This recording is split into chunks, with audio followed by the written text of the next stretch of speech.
የጦርነቱ ነበልባል ከቀን ወደ ቀን እየተጋጋለ ያለምን ትኩረት ወደ አንድ ማዕበል እየሳበ በሚገኝበት በዚህ አስፈሪ ታሪክ ምዕራፍ ውስጥ ከቴህራን የተሰማው አዲስ ዜና የቀጠናውን የጂኦፖለቲካ ካርታ በድጋሚ የሚያናውጥ ሆኗል። የኢራን እስላማዊ ቤት ጠባቂዎች ባልተጠበቀና እጅግ በተቀናጀ ሁኔታ አዳዲስና እጅግ ዘመናዊ የሆኑ የባለስቲክ ሚሳኤሎችን እንዲሁም ድሮኖችን ወደ ኢላማዎቻቸው ማስወንጨፋቸውን በይፋ አስታውቋል። የጥቃት ተራ ወታደራዊ እርምጃ አይደለም፣ ይልቁንም ጥልቅ የሆነ ፖለቲካዊና ሃይማኖታዊ መልእክት ያዘለ ግዙፍ ክስተት ነው። በፈሳሽና በደረቅ ነዳጅ የሚሰሩት እንዲሁም እጅግ አጥፊ በመሆናቸው የሚታወቁት ኮረም ሻህር፣ ፋታህና ሃይበር የተሰኙት ሚሳኤሎችን ሰማዩን እየቀደዱ ሲምዘገዘጉ የዚህ ወታደራዊ ዘመቻ መጠሪያ ደግሞ አሊያን ወሊዩላህ የሚል ስያሜ ተሰጥቶታል። የስያሜ በዘፈቀደ የተመረጠ አይደለም። በሺዓ እስልምና አስተምሮ መሰረት ነብዩ መሐመድ በጋዲር ክስተት ወቅት አማቻቸውን አሊን ትክክለኛ ተተኪያቸው አድርገው መሾማቸውን የሚያመላክት ጥልቅ ታሪካዊና መንፈሳዊ ትርጉም ያለው ሐረግ ነው። ዛሬ ይህ ሐረግ ጥቅም ላይ ዋለው በኢራን ምድር ለተፈጠረው አዲስ የስልጣን ሽግግር መንፈሳዊ ሽፋን ለመስጠት ነው። የዚህ ሁሉ ወታደራዊ ትርኢትና የሚሳኤል ዶፍ ዋና ምክንያት ደግሞ አንድና አንድ ነው። እርሱም የሞጅታባ ኻሜኒ የኢራን አዲሱ የበላይ ጠባቂ መሆንን ማብሰርና ማክበር ነው። የኢራን መንግስታዊ ሚዲያዎች በአንድ ግዙፍ ሚሳኤል ላይ ለበይክ ሰይድ ሞጅታባ እኛ አገልጋዮች ዝግጁ ነን ሰይድ ሞጅታባ የሚል ጽሑፍ ተጽፎበት የሚያሳይ ምስል ለዓለም አሰራጭተዋል። የምስል የኢራን ኃያል ወታደራዊ ክንፍ ለአዲሱ መሪ ያለውን ፍጹም ታማኝነት ሎሌነት በተግባር ያረጋገጠበት ማሳያ ነው። ሙጅታባ ኻሜኒ የተገደሉት የአያቶላህ አሊ ኻሜኒ ልጅ ሀገሪቱ በከባድ ጦርነት ውስጥ ባለችበት እንዲሁም እስራኤል የአባቱን ተተኪ ማንኛውንም ሰው ኢላማ እንደምታደርግ በይፋ ዝታ ባለችበት እጅግ ፈታኝ ወቅት ነው የሀገሪቱን ቁንጮ ስልጣን የተረከቡት። በሌላኛው የጦርነት ግንባር በሊባኖስ ዋና ከተማ ቤሩት ላይ የእስራኤል አየር ኃይል የቦምብ ዝናብ ማዝነቡን ቀጥሏል። የሊባኖስ ብሔራዊ ሚዲያዎች እንዳረጋገጡት የቤሩት ደቡባዊ ዳርቻዎች በእስራኤል የጦር አውሮፕላኖች ክፉኛ ተደብድበዋል። ኤኤፍፒ በተሰኘ የዜና ወኪል የቀጥታ ስርጭት ምስሎች ላይ እንደታየው በኢራን ከሚደገፈው የሄዝቦላህ ቡድን ጠንካራ ይዞታዎች ላይ ግዙፍ የጭስ ማዕበል ወደ ሰማይ ሲተም ታይቷል። የዚህ ጥቃት ዋና ኢላማ ደግሞ ከሄዝቦላህ ጋር ጥብቅ ቁርኝት ያለው አልካርድ አልሐሰን የተሰኘው የፋይናንስ ተቋም ቅርንጫፎች ናቸው። የእስራኤል መከላከያ ኃይል ይህንን የፋይናንስ ተቋም ኢላማ እንደሚያደርግ አስቀድሞ ማስጠንቀቂያ ሰጥቶ የነበረ ሲሆን የሄዝቦላህን የደም ስር የሆነውን የገንዘብ ምንጭ ለማድረግ በማሰብ በቡድኑ ይዞታዎች ውስጥ በሚገኙት የባንኩ ቅርንጫፎች ላይ ያነጣጠረ ተከታታይ ጥቃትን ፈጽሟል። ይህ የሚያሳየው ጦርነቱ በመሳሪያ ብቻ ሳይሆን በኢኮኖሚም ጭምር የጠላትን አቅም የማሽመድመድ ሰፊ ስትራቴጂን የተከተለ መሆኑን ነው። ይህ ሁሉ የጦርነቱ ጥንቅጥ እየተካሄደ ባለበት በዚህ ወቅት የዓለም አይን ወደ ቴህራን አዲሱ መሪ ወደ ሙጅታባ ኻሜኒ አተኩሯል። የኢራን የባለሙያዎች ምክር ቤት ሰኞ ዕለት ማለዳ ባወጣው ይፋዊ መግለጫ ሙጅታባ ኻሜኒን የእስላማዊቷ ሪፐብሊክ አዲሱ የበላይ ጠባቂ አድርጎ ሾሟቸዋል። ይህ ይፋዊ መግለጫ ወጣው ኢራን ኢንተርናሽናል የተባለው የዜና ተቋም ምክር ቤቱ በኢራን እስላማዊ ቤት ጠባቂዎች ከፍተኛ ጫናና ማስገደድ ሙጅታባን መምረጡን ካጋለጠ ከ5 ቀናት በኋላ ነው። ለበርካታ አስርት ዓመታት ከህዝብ እይታ ርቀው በከፍተኛ ሚስጥር ውስጥ ሆነው የአገሪቱን የፖለቲካና የደህንነት መዋቅር ጥልቅ ትስስር ሲገነቡ የቆዩት ሙጅታባ አሁን በይፋ ወደ መድረክ ብቅ ብለዋል። የእርሳቸው ወደ ስልጣን መምጣት ከትዕይንት ጀርባ የኢራን ገዥ መደብ እጅግ ተጽዕኖ ፈጣሪ ተዋናይ የነበሩት ግለሰብ አሁን የሀገሪቱ ፍጹም ገዥ መሆናቸውን ያረጋገጠ ነው። ስለ ሙጅታባ ኻሜኒ ማንነትና የኋላ ታሪክ ስንመለከት የአሊ ኻሜኒ ሁለተኛ ልጅ የሆኑት እኚህ ሰው በቤተሰብ ውስጥ ግልጽ የሆነ የፖለቲካ ምኞትና ተሳትፎ ያላቸው ብቸኛው ግለሰብ መሆናቸውን እንረዳለን። ታናሽ ወንድማቸው ማሱድ በአባታቸው ጽሕፈት ቤት ውስጥ በተራ አስተዳደር ስራዎች ላይ ብቻ የተገደቡ ሲሆን ሌሎች ሁለት ወንድሞቻቸውና ሁለት እህቶቻቸው በምንም አይነት የፖለቲካም ሆነ የቢሮክራሲ ሚና ውስጥ ገብተው አያውቁም። ሙጅታባ እንደ አውሮፓውያኑ አቆጣጠር በ1969 በማሻድ ከተማ ተወለዱ። ትምህርታቸውን በቴህራን በሚገኘውና ስመጥር በሆነው የአላቪ የሁለተኛ ደረጃ ትምህርት ቤት ተከታትለዋል። የትምህርት ቤት እንደ ቀድሞ የውጭ ጉዳይ ሚኒስትር ጃቫድ ዛሪፍ ያሉትን የኢራን እስላማዊ ሪፐብሊክ ከፍተኛ ልሂቃን ያፈራ የፖለቲካ ማህፀን ነው። የትምህርት ቤቱ ዲን የነበሩት ካማል ካራዚም ቢሆኑ በኋላ ላይ የአሊ ኻሜኒ ከፍተኛ የፖለቲካ አማሪ በመሆን አገልግለዋል። ይህ የሚያሳየው ሙጅታባ ገና ከልጅነታቸው ጀምሮ በሀገሪቱ የፖለቲካ ልሂቃን አውታር ውስጥ መገንባታቸውን ነው። ከሁለተኛ ደረጃ ትምህርታቸውን በኋላ ሙጅታባ በቴህራን የሃይማኖት ትምህርታቸውን የጀመሩ ሲሆን በመቀጠልም ጥልቅ የሴሚናር ትምህርታቸውን ለመከታተል ወደ ቅድስቲቱ የቆም ከተማ አቅንተዋል። በቅርብ ዓመታት ውስጥ ደግሞ በቆም ሴሚናሪ ውስጥ ዳርስ ኤ ካሪጅ በመባል የሚታወቀውና የሙጅታሂድ ማዕረግን ለማግኘት ቅድመ ሁኔታ የሆነውን ከፍተኛውን የህግና የሃይማኖት ትምህርት ደረጃ ሲያስተምሩ ቆይተዋል። ይህ የሃይማኖት እውቀታቸው ለበላይ ጠባቂነት ስልጣን መንፈሳዊ ቁብልነት እንዲያገኙ ትልቅ አስተዋጽኦም አድርጓል። ሙጅታባ በግል ህይወታቸውም ቢሆን ከሀገሪቱ የፖለቲካ ሊቃን ጋር ጥብቅ ቁርኝነት ፈጥረዋል። የቀድሞ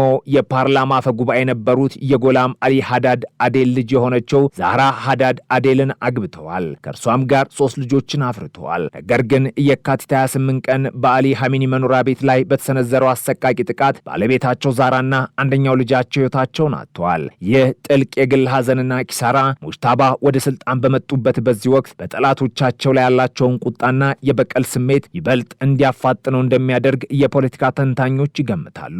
ሙጅታባ ሐሚኒ አብዛኛውን ዘመናቸውን እጅግ ጥብቅ በሆነ የደን ጥበቃ ስር ከእይታ ተሰውረው ስላሳለፉ ስለ እርሳቸው የሚወጡ ይፋ መረጃዎች እጅግ ውስን ናቸው። መደበኛ ያልሆኑ ሪፖርቶችም ቢሆኑ የተቆራረጡና ሙሉ ምስል የማይሰጡ ነበሩ። በስራ ዘመናቸው ምንም አይነት መደበኛ አስፈጻሚ ወይም በምርጫ የተገኘ ስልጣን ኖሯቸውም አያውቅም። ሆኖም ግን በበላይ ጠባቂ ወይም የአባታቸው ጽህፈት ቤት ውስጥ እጅግ ግዙፍ የሆነ ተጽዕኖ እንደነበራቸውና የአባታቸው ሰፊ አስተዳደር መረብ በበላይነት ሲቆጣጠሩ እንደነበር በሰፊው ይታመናል። የሙጅታባ መንፈሳዊ አባት የነበሩትና በ2001 ያረፉት መስባህ ያዚዲ የሪፐብሊካኒዝም ወይም የህዝብ አስተዳደር ቀንደኛ ተቋሚ ነበሩ። የአገሪቱ የበላይ ጠባቂ የህዝብን ይሁንታና ፈቃድ ግምት ውስጥ ሳያስገባ መሾም አለበት ብለው አጥብቀውም ያምኑ ነበር። ሙጅታባም ይህንን ርዕዮተ ዓለም ሙሉ በሙሉ ተቀብለውታል። ጠንካራ የሃይማኖት አባቶች ስልጣንና መካከለኛ የፖለቲካ ሰዎችን ከስልጣን ማግለል ዋነኛ መርሃቸው ነው። ሙጅታባ ከዚህ ባለፈም የፓይዳሪ ግንባር ዋነኛ የፖለቲካ ና የፋይናንስ ደጋፊ ተደርገው ይወሰዳሉ። የሙጅታባ የውጭ ፖሊሲ እይታ በምዕራባውያን በተለይም በዩናይትድ ስቴትስ ላይ ባለው ጥልቅ አለመተማመንና ጥልቻ ላይ የተመሰረተ ነው። የእርሳቸው ፖሊሲ የመቋቋም ዘንግ በሚለው ዶክትሪን ላይ ስር የሰደደ ነው። የኢራን ቀጠና የተጽዕኖ ማስፋትና የመቋቋም ዘንግ ወይም አክሲስ ኦፍ ሬዚስታንስ ተብሎ የሚጠራውን ሄዝቦላህን፣ ሐማስን፣ ሁቲዎችና የተለያዩ ሚሳኤሎችን ያቀፈውን አውታር ማጠናከርን አጥብቆ ይደግፋሉ። ከምዕራባውያን መንግስታት ጋር የሚደረግን ማንኛውንም አይነት ድርድርና ስምምነት አምርረው የሚቃወሙ ናቸው። የውስጥ አቋሞችና ህዝባዊ ማዕበሎችን በተመለከተ ሙጅታባ ያላቸው አቋም የኃይልና የጭካኔ ነው። ምንም እንኳን በአደባባይ ንግግር ሲያደርጉ እምብዛም ባይታዩም የፖለቲካ ሪፖርቶች በተደጋጋሚ እንደሚያሳዩት ለሀገር ውስጥ አለመረጋጋት የደህንነት ኃይሎችን በመጠቀም እጅግ ጨካኝና የማያዳግም ምላሽ መስጠትን ይመርጣሉ። እንደ አውሮፓውያኑ አቆጣጠር በ2009 የተካሄደውን የአረንጓዴውን ንቅናቄ የተቃውሞ ሰልፍ በማፈንና ህዝቡን በደም በማጨማለቅ ረገድ ቁልፍ ሚና ከነበራቸው ግለሰቦች መካከል አንዳቸው እርሳቸው እንደነበሩም ተለይቷል። በዚያን ጊዜ ታሪክ ውስጥ ለመጀመሪያ ጊዜ ተቃዋሚዎች ስማቸውን ጠቅሰው ሙጅታባ መሪነትን ሳታይ ሞት ይውሰድህ እያሉ በአደባባይ ጮኸዋል። በተመሳሳይ መልኩ እንደ አውሮፓውያኑ አቆጣጠር በ2022 በኢራን ታሪክ ውስጥ ታይቶ የማይታወቅ ህዝባዊ ማዕበል ሲቀሰቀስ ለመንግስት ቅርብ የሆኑ የብዙሃን መገናኛዎች የአገሪቱን የውስጥ መረጋጋት ለማስጠበቅና ተቃውሞውን በኃይል ለመጨፍለቅ ሙጅታባ ማዕከላዊ ሚና እንደነበራቸው ዘግበዋል። የሙጅታባ ደጋፊዎች፣ የእስላም አብዮት ጠባቂዎች የተወሰኑ ክፍሎች፣ የፓሲጅ ፓራሚሊተሪ ኃይል፣ በቆም የሚገኙ አክራሪ ሃይማኖት አባቶች፣ ከበላይ ጠባቂ ጽህፈት ቤት ጋር የተቆራኙ ተቋማትና ለመንግስት ያደሩ ሚዲያዎችን ጨምሮ እርሳቸውን እጅግ ሃይማኖተኛ፣ ጥንቃቄ የተሞላበት ሚስጥራዊነትን የሚያዘወትሩና ስለ ደህንነት ጉዳዮች ጥልቅና ሰፊ እውቀት ያላቸው ድንቅ መሪ አድርገው ይገልጿቸዋል። በሌላ በኩል ግን አብዛኛውን የኢራን ህዝብና የፖለቲካ ተቃዋሚዎችን ጨምሮ የእርሳቸው ተቃዋሚዎች ሙጅታባን የዘር ውርስ ስልጣን ምልክት አድርገው ነው የሚመለከቱ። ህዝባዊ ተቃውሞችን በጭካኔ በማፈን የተጫወቱትን የደም ሚናና ከትዕይንት ጀርባ ሆነው በሀገሪቱ ላይ የሚያሳድሩትን ግልጽነት የጎደለው የፖለቲካ ተጽዕኖ አጥብቀው ይነፍቃሉ። የሙጅታባ እጅግ አስፈሪው ኃይል የሚመነጨው ከኢራን የስለላና የወታደራዊ መዋቅሮች ጋር ካላቸው ጥልቅና ሰፊ ትስስር ነው። የትስስር የተጀመረው ገና በወጣትነት ዘመናቸው ነው። በኢራን ኢራቅ ጦርነት ወቅት በአይአርጂሲ የሀቢብ ሻለቃ ውስጥ አገልግሏል። ይህ ሻለቃ በኋላ ላይ እንደ እስማኤል ካውሳሪ ያሉ በርካታ ከፍተኛ ወታደራዊ አዛዦችን ያፈራ ተቋም ነው። ሙጅታባ በተለይ ከቀድሞ የአይአርጂሲ የስለላ ድርጅት ኃላፊ ሁሴን ታይብ ጋር እጅግ የቀረበና ጠንካራ ግንኙነት አላቸው። ሙጅታባ በዚህ የስለላ ድርጅት የዕለት ተዕለት ኦፕሬሽኖች ላይ ከፍተኛ ተጽዕኖ እንደሚያሳድሩ በስፋትም ይታመናል። ይህንን ተጽዕኖ የሚያሳይ አንድ ትልቅ ማሳያ የቀድሞ የብሔራዊ ቴሌቪዥን ኃላፊ መሐመድ ሳራፍራዝ በጻፉት ማስታወሻ ላይ ይገኛል። ሳራፍራዝ እንዳጋለጡት ሙጅታባና ሁሴን ታይብ የቴሌቪዥን ጣቢያው ከሚያገኘው የማስታወቂያ ገቢ ውስጥ ውስጥ እጅግ ግዙፍ የሆነውን ድርሻ ወደ እነርሱ የደህንነትና የፖለቲካ ኔትወርኮች እንዲያዞር ከፍተኛ ጫና አሳድረውበትም ነበር።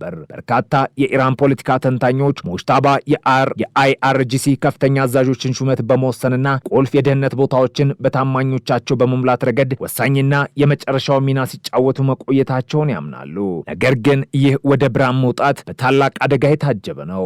አባታቸው የተገደሉት በእስራኤል መሆኑ፣ ቤተሰቦቻቸው ላይ ደረሰው እልቂት፣ እንዲሁም እስራኤል ማንኛውንም ተተኪ ለማስወገድ መዛቷ የሙጅታባያን የስልጣን ዘመን ከጅምሮ የሞት ሽረት ትግል አድርጎታል። በአንድ በኩል ከውስጥ ህዝባዊ አመፅና የኢኮኖሚ ቀውስ፣ በሌላ በኩል ደግሞ ከውጭ አሜሪካና የእስራኤል እጅግ ዘመናዊ ጦር መሳሪያዎቹ ሽንፍር ተደቅኖባቸዋል። ሙጅታባ ይህንን አውዳሚ ማዕበል ለማለፍ የሚጠቀሙበት ስትራቴጂ ሰላምና ድርድር ሳይሆን ይበልጥ ማጥቃትና እስከ መጨረሻ የደም ጠብታ መዋጋት መሆኑን የጀመሩት የሚሳኤል ዘመቻ ግልጽ አድርጎታል። የመካከለኛው ምስራቅ ቀጠናም በዚህ የጥላ ስር ልዑል የፊት መስመር መሪነት ወደማይታወቅና እጅግ አደገኛ ወደሆነ አዲስ የደምና የእሳት ምዕራፍ ተሸጋግሯል። የፋታና ሃይበር ሚሳኤሎች ጩኸት የዚህ አዲስ ዘመን የመክፈቻ ደወሎች ናቸው። የዓለም ማህበረሰብም ይህ በአክራሪነትና በበቀል የተቃኘ አዲስ የኢራን አመራር ቀጠናውን ወደ ከፋ ኒኩለርና የጠቅላላ ጦርነት አዘቅት ውስጥ እንዳይከተው በከፍተኛ ስጋት እየተከታተለ ይገኛል። ጦርነቱ ገና ጅምር ላይ ነው። የሙጅታባ ኻሜኒ እውነተኛ ጭካኔ ልክም በቀጣዮቹ ቀናትና ሳምንታት